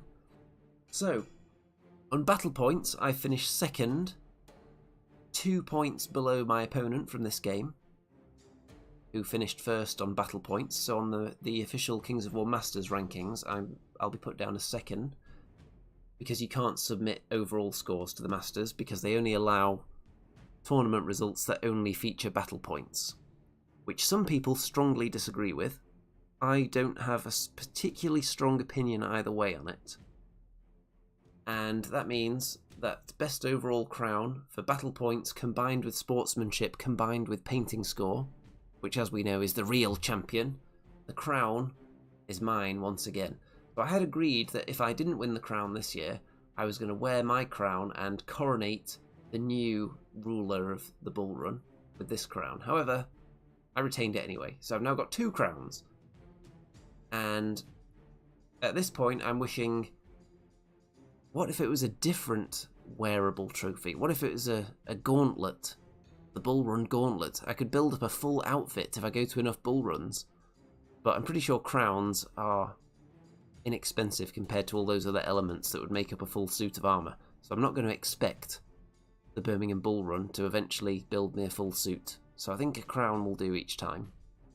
Just going to build up my crown collection, winning best overall at the Bullrun by finishing second on battle points. If I can do that 10 years in a row and get 10 crowns, I'll be quite happy. So this is going to go in my tournament wins playlist, because I use that playlist anytime I finish first, and that's either first on battle points or first overall. There are some tournaments where that is just the winner, the person who gets best overall. And I don't think the Masters allow those scores to be used now, but they used to. And what was the... Was it the troll 4-foot... The 4-foot snake or the troll 4-foot snake events, I think, had that scoring. And at that point, I think the Masters did allow the best overall to be submitted as number 1. So certainly under American scoring, this would have put me as the number 1 in the rankings, because I think they allow that kind of scoring. But there we go. Best overall, twice in a row at the Bullrun. And the Masters changed, so why did they change? I think it's just uproar from people that don't want to focus on hobby and sportsmanship and just want it to be purely battle related. So either people that take the game, the tactical side of it, extremely seriously, or maybe people that don't want their painting to be judged and affect the results. Which is fair enough if they have that opinion, and the Masters committee decided to go with that. Whether they'll ever change it back, I don't know, because the committee is kind of a fluid thing, so occasionally you'll have different people joining committees, the Masters Committee and the Rules Committee. You can definitely make a case that it should be overall. And people have made that case. And in fact, some people have actually been, I think, put off from running tournaments because that's not the case anymore. So it was nice to have a couple of tournaments throughout the year where best overall resulted in the winner on the rankings, because it's just different and it encourages a different kind of approach. So if you've got a unit that you think, for example, my Nightstalkers, if I'm taking them to a tournament and I've got all the options, maybe a Shadow Hulk isn't the most optimal choice, but I think that's the coolest model I've got in my entire collection. So if there's a best overall trophy, then I'm definitely going to take it with me, because I think that's going to get more people to vote for my army. So it's going to encourage a higher hobby level, and I think purely scoring it on battle points does not do that. To be fair to the people at this event though, all the armies look nice to me, which maybe is a reflection of the fact that there is a prize for best overall. Or maybe it's just that the hobby scene is just improving generally anyway. I have been to tournaments in the past where there have just been unpainted walls of grey up against me, which I don't judge too harshly because some people don't have the time and especially new players. I personally wouldn't use anything unpainted at a tournament, but I speak from the privileged position of already having painted armies. So even when I started Kings of War and my Goblin army wasn't painted, I already had an undead army from Warhammer Fantasy that I could use. So that's the position I was in. So I'm not going to judge people who are just starting the game and can't paint an entire army really fast but want to start playing. They won't get judged by me. Now, anyone out there who's already got 10 armies and turns up with a Wall of Grey, I may judge you. So anyone thinking about doing that, know that you will feel the eye of judgment from me if that's your strategy. Okay, we've had some good live viewership on this one. Maybe doing ridiculous late night tournament reports is the future, because we've got more viewers than usual. And doing this on the day I think is useful as well. Not only because it's all fresh in my mind, but also because it just frees up the next day. Because this day has already been dominated by the tournament anyway. I don't really have time to do much in the evening. So why not just get this out of the way? So, any thoughts on my list? Any thoughts on my foolish mistake of not reading my army's rules and taken them to about 4 tournaments now and still didn't know that I could inspire my own units? That is wild. So there are times, obviously, where that would have helped to know that, because I would have put inspiring in my list. I would have just taken an inspiring talisman on an individual. Why wouldn't I have done that? It's just an easy choice, because the one thing I've struggled with the most is gun lines, because I'm too far away from inspiring at the start of the game, probably. So I just would have taken it. So I've been really limiting my competitive potential by not knowing my army's rules. But there you go, you live and learn. Nightstalkers are about to get slightly nerfed. I don't think it's a significant nerf. I think the Soul Flayers are still fine at speed 8. I just don't think you'd want to run 8 units of them anymore, because anytime you come up against an army of speed 10, you're going to struggle then, because you're just slower than everything. And you have a smaller threat area. So maybe having a couple of units in there is still fine, because you can just treat them like a cavalry unit, really. Treat them like flying cavalry at speed 8. That's a fair way to look at them. They don't have as many attacks, but they hit quite hard on 3s. Crush 1, Thunderous 1, pretty good.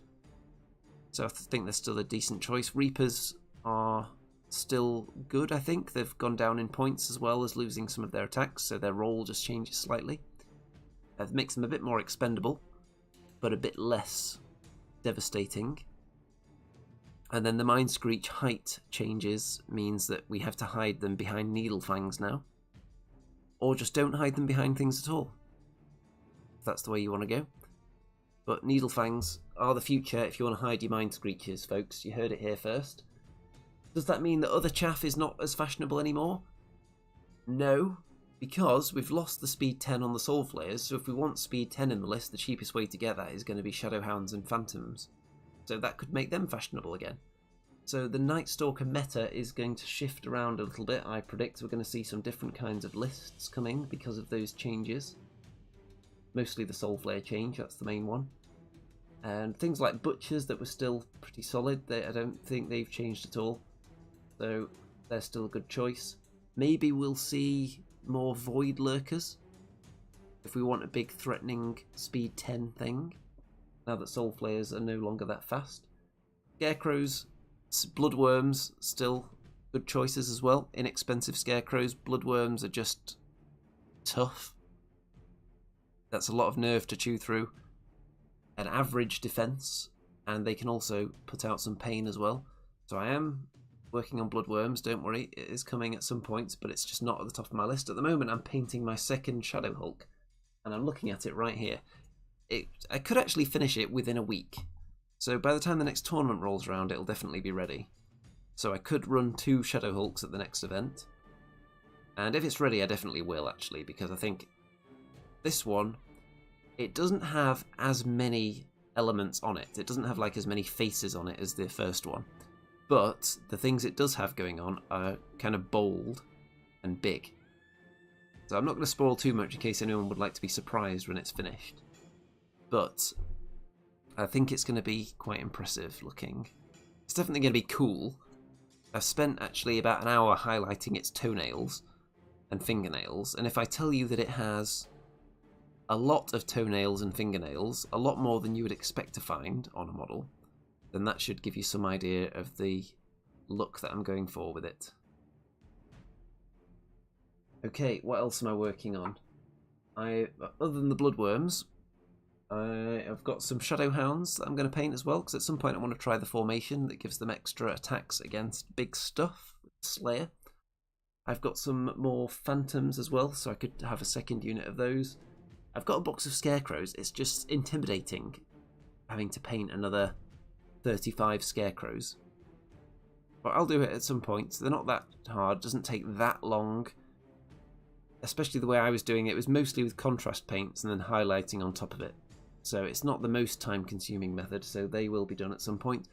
Other than Nightstalkers, I've got some Lesser Obsidian Golems, a third horde of them, which I'm going to start painting at some point. And then for other game systems, I've got loads of Dead Zone stuff I could be painting. But the next Dead Zone tournament, I think, is in February, that I've signed up for. So no imminent rush on that. I've got some Age of Sigmar stuff as well that I could be painting. So there is... When's the next tournament for that? There's one in November, actually. I think that might be my next tournament of anything. It's in a few weeks in Nottingham. And then in December, I'm not sure which tournaments I'm going to in December yet, because I have to find out which days I can get off work, because obviously it's coming up to Christmas, so many people's workplaces are very busy during that time of year. So we'll see, but there are tournaments in December. If I qualify for the Masters for Kings of War this season, then I will go, because it's in Nottingham, so it's very convenient to get there. So with this performance, that should put me up into the Masters places, but if there are any more events between now and the Masters, that could drop me out again, because I don't think I'm going to any more before the Masters. I certainly haven't signed up for any. So I've got my eyes peeled though, so if anyone knows of any vaguely Midlands-based Kings of War tournaments, or if anyone is maybe going to a tournament and passing through near Nottingham and would like to give me a lift there maybe, then I would certainly consider that if there are any coming up. Other than that, what else is coming on this channel? So, I know I said at some point I'm going to do like a ranking for all the Abyssal Dwarf units, because I've played that army so much. So I will do that. I'm also going to look at the new Red Book for Kings of War and go over the changes in that at some stage as well. I'll have to digest them all first. Probably do a live stream on that book. And what else have I got lined up? If you're a fan of the Andy and Rem show for that Warhammer content, then we'll be going back hopefully to weekly shows at the end of this month, because Rem is on an international US music tour at the moment. So when he's back, then hopefully the show is going to be back in full force as well. I'm sure some people in here are fans of that. And Kings of War at the same time. It is possible to be a fan of Kings of War and Age of Sigmar, as I am proving by attending tournaments for both at the same time, which isn't as challenging as it sounds, because the rule systems are so different. As long as you've got a decent memory, you shouldn't get them mixed up too much. I know some people look at the idea of going to different game system tournaments as a wild, crazy concept, and how can you possibly keep everything straight in your head? But it does help actually to do these live streams and analyse all my games as well. It helps me in that I can look at things I've done wrong, I can look at my mistakes, and going over everything as well, it just drills down all the units into your head, all the stats, all the enemy units, what they're good at, how they performed against me, so I know how to deal with them next time. On the other hand, I'm also telling all my opponents, if they're going to watch these videos, how to combat my tactics. So I'm usually saying, here's what I want to do, and here's what my opponent could have done differently there. So I do have certain go-to kind of strategies based on my list, and if people recognise them from the videos, then they can definitely use this to counter them. So in theory, I should just get whooped every time if everyone's watching these videos, because I'm just giving away red-hot tips to everybody. Hopefully you can use the red-hot tips against other players, though, not just me. That would be nice. I have had people come up to me at tournaments and tell me that they picked up something from one of my videos and used it in a game and it worked. So that's always a good feeling. And in fact, at this tournament, someone came up to me and said that they've been watching my videos for a long time and saw my old video on my Warhammer Dwarf Army. Because I did one when I started the channel, which was probably 2012-ish. And then I did another one a couple of years later in HD on the same army. So he told me that he'd seen those videos and was keeping an eye on my content since then. So that's nice. And his army was very nice as well, actually. Okay, managed to squeeze 2 hours, a 2-hour live stream out of 3 games. That's not bad. So anyone who is still watching this, don't forget to like the video if you haven't already. Don't forget to subscribe. Don't forget to check out all the links in the description. Follow me on Twitter. Join the Facebook group to keep up with all my stuff. There's the Discord server as well if you're interested in that. And if you want this spicy, red hot, succulent, tender, moist, finger-licking good content to flow onto your YouTube content taste buds on a sometimes weekly basis, it has been at the moment, just non-stop tournaments. If you want that to continue to flow, then feel free to pledge all your life savings via Patreon in the description. And all that money actually goes into my hobby and tournament travel budget for the month. So in these tough financial times, I do have to actually make a budget for hobby purchases, which includes my travel to tournaments and my tournament tickets. So all the Patreon funds go straight into that at the moment, which helps a lot. Means I can attend more events and provide more content. So I think that's everything. 2 best overall crowns at the Bullrun in a row. Can't argue with that. Although they do take up a lot of space on my shelf. That is one minor criticism. I'm going to have to start putting other trophies inside them, which is a risk because then they can be like yanked off the shelf by mistake. I've got more shelves though, so I could just spread them out a bit. I'll look into rearranging the situation. If I win any more giant A4 certificates, we might start to struggle with shelf space. I've only got 1 so far though. That was, let's see, that was a GrotCon Most Sporting certificate. That's huge. Takes up half a shelf on its own. So anyone running a tournament, small trophies, that would be nice. Crowns, I'll always take crowns though. Can't argue with crowns. Okay. All that remains to be said at this point is, good night out there, whatever you are.